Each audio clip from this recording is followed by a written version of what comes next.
अस्सलामुअलैकुम स्टूडेंट्स।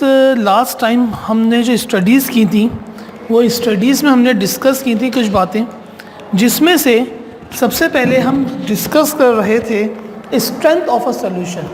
क्या डिस्कस कर रहे थे? स्ट्रेंथ, जिसको मैंने आप लोगों को कई दफ़ा बताया कि स्ट्रेंथ ऑफ सॉल्यूशन को कंसंट्रेशन भी कहते हैं। स्ट्रेंथ ऑफ सॉल्यूशन को, स्ट्रेंथ ऑफ अ सॉल्यूशन, किसी सॉल्यूशन में कितनी कंसंट्रेशन है, कितनी ताकत है, उसको क्या कहते हैं? स्ट्रेंथ कहते हैं। और इस स्ट्रेंथ को डिस्कस करते हुए हमने तीन बातें, तीन यूनिट्स पढ़े थे कि वो कौन कौन से तीन यूनिट्स हैं जिसके ज़रिए हम कंसंट्रेशन को मालूम कर सकते हैं।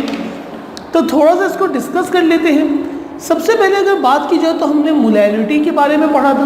मोलैरिटी के बाद अगर बात की जाए तो हमने मोलैलिटी के बारे में पढ़ा था, और मोलैलिटी के बाद हमने पढ़ा था mole fraction. Today's the fourth topic is, आज हम चौथा टॉपिक और लास्ट टॉपिक है चैप्टर नंबर 7 का, जिसको कहते हैं परसेंटेज। आज हम बात करेंगे परसेंटेज के बारे में कि परसेंटेज ऑफ अ सॉल्यूशन कैसे मालूम करते हैं।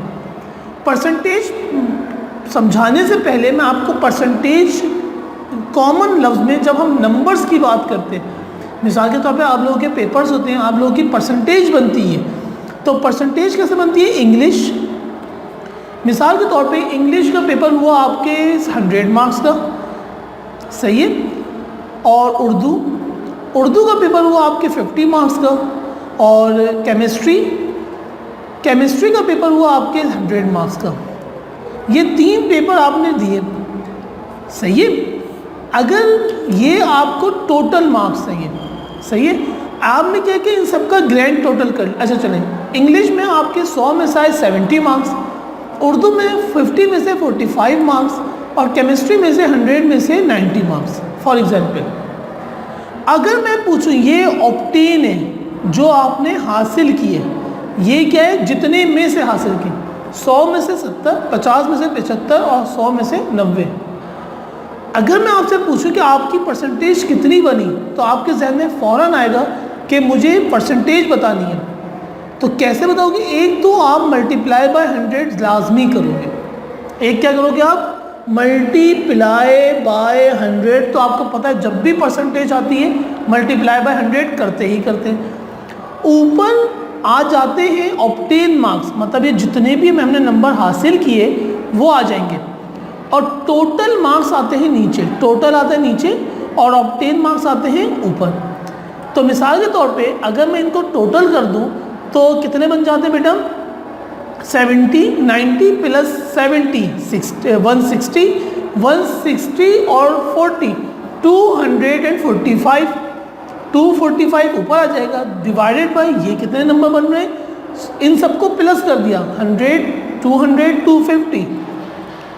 आपने 250 में से 245 लिया, इसकी आप कैलकुलेशन करेंगे, जो परसेंटेज आ जाएगी वो आप लोगों को बताएंगे कि मेरे ये परसेंटेज बनी। तो कहने का मकसद ये है कि डिवाइड में हमेशा टोटल आता है। अब जब मैं सॉल्यूशन की बात करता हूँ, केमिस्ट्री के अंदर जब मैं किसकी बात करूँगा? सॉल्यूशंस की। तो ये बात आपको पता है कि सॉल्यूशन बनता है दो चीज़ों से, सॉल्यूट और सॉल्वेंट से। अब मैं एक न्यूमेरिकल आपको दिखा रहा हूँ बुक के अंदर। सॉल्यूशन इन सस्पेंशन में पेज नंबर है 112। पेज नंबर क्या है? 112, 112। इसमें एक सवाल लिखा हुआ है, प्रॉब्लम है। वो प्रॉब्लम लिखते हैं, डेटा बनाया मैंने सबसे पहले। प्रॉब्लम क्या लिखी हुई है? मास ऑफ NaCl कितना दिया हुआ है? 6.5 gram. Dissolve in 43.5 gram of water. Mass H2O का भी दिया हुआ है, कितना दिया हुआ है? 43.5 ग्राम दिया हुआ है। आपसे बोला क्या जा रहा है? आपसे बोला जाए calculate the percentage of NaCl। आपको परसेंटेज मालूम करनी है, किसकी? NaCl की। किसकी? NaCl की। बहुत आसान है। आपने सॉल्यूशन की हेडिंग डाली, सॉल्यूशन की हेडिंग डालने के बाद आपने सबसे पहले फार्मूला लिखा, परसेंटेज मालूम करनी है किसकी, NaCl की, इज इक्वल टू जो चीज़ जिसकी मालूम करनी होती है परसेंटेज वो ऊपर, मतलब मास ऑफ NaCl ये ऊपर आ गया, divided by total mass, divided by total mass, इन दोनों को प्लस कर दो टोटल मास आ जाएगा, मल्टीप्लाई बाय 100। तो आपने क्या किया, ऊपर क्या आ गया 6.5 divided by total mass, total mass कितना हो रहा है 6.5 प्लस 43.5 मल्टीप्लाई बाय 100। जब आप इसको सॉल्व करेंगे तो 43.5 प्लस 6.5 कितना आंसर आ जाएगा बेटा, 50 आंसर आ जाएगा, 50। ऊपर क्या आ गया 6.5 मल्टीप्लाई बाय 100। जब आप इसको कैलकुलेट करेंगे तो आपके पास आ जाएगा परसेंटेज ऑफ NaCl 13.0%। क्या बात पता चली, अगर नमक को पानी में डिसॉल्व किया गया तो नमक कितना परसेंट गया, कितना परसेंट डिसॉल्व हुआ, तो कितना परसेंट हुआ, 13% हुआ। बस इतनी सी बात आपको समझानी थी, सही है। ये तो एक छोटा सा न्यूमेरिकल था, लेकिन किताब के अंदर एग्जाम्पल्स भी लिखी हुई हैं, तो ये टॉपिक इतना पेपर में थोड़ा सा इसको देख लीजिएगा, इसको याद कर लीजिएगा।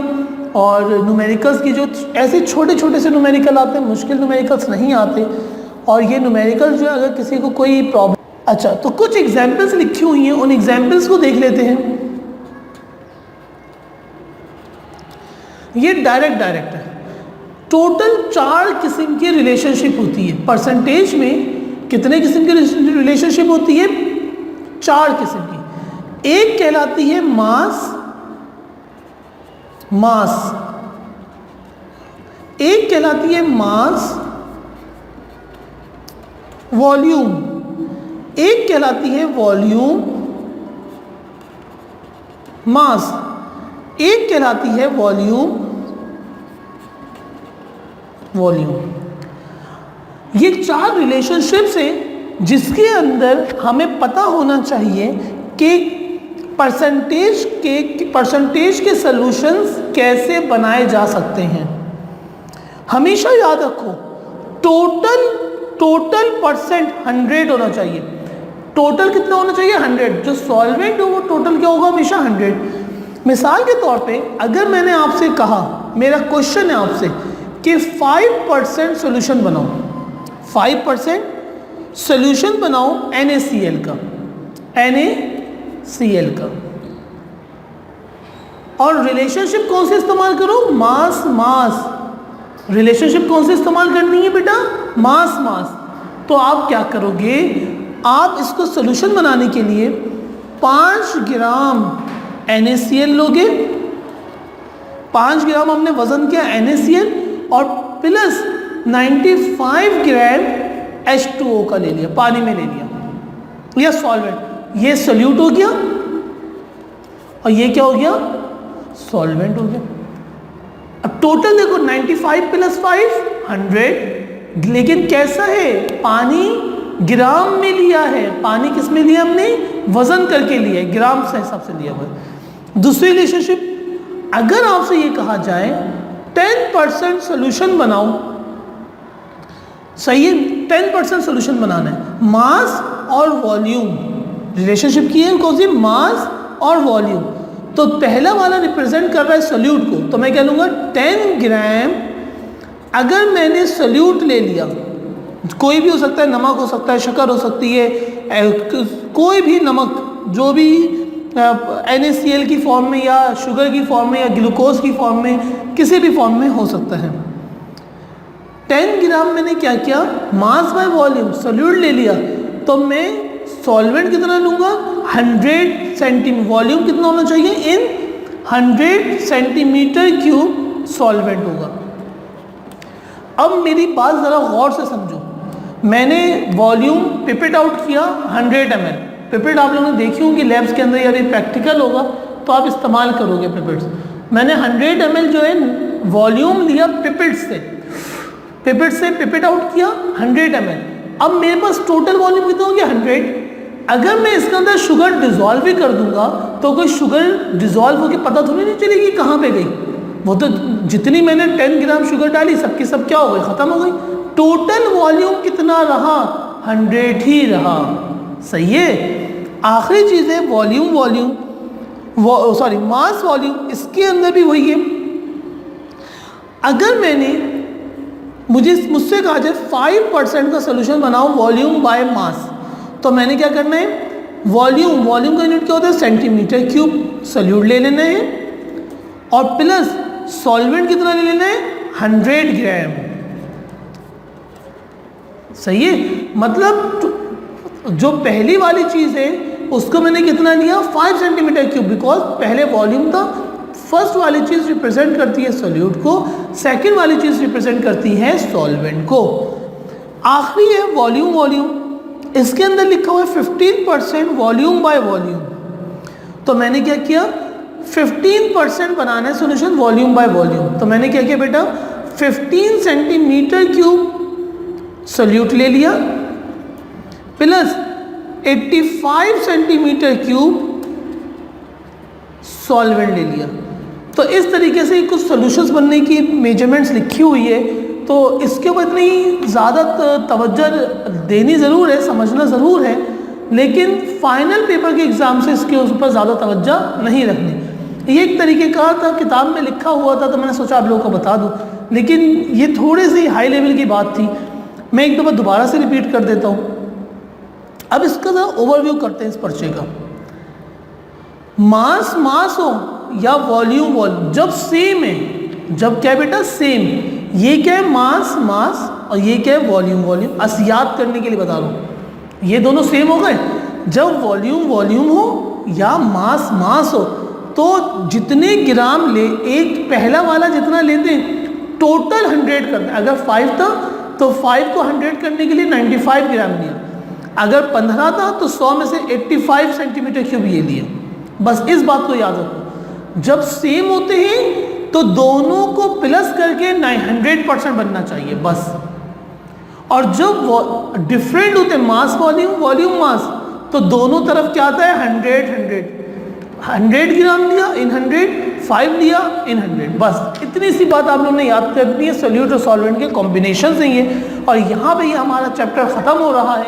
इंशाअल्लाह कल के दिन हम नया चैप्टर शुरू करेंगे। इस चैप्टर में बहुत आसान चीज़ थी जो मैंने आपको पहले बताया भी था। चैप्टर नंबर 7 में इस दफ़ा जो टॉपिक्स इंक्लूड हैं, चैप्टर नंबर 7 में इस दफ़ा जो टॉपिक्स इंक्लूड हैं वो किताब के अंदर 7.1 है, 7.2 है और 7.5 है। ये फाइनल पेपर का हिस्सा है। इसकी खूब तैयारी करनी है, कोई मुश्किल चीज़ नहीं है इसके अंदर। इसको याद कर लें, नोट्स आप लोगों के पास मौजूद होंगे, इसकी खूब तैयारी करें। Chapter number 7 include in the final exam according to board contents board syllabus is this 7.1, 7.2, 7.5। अस्सलामु अलैकुम।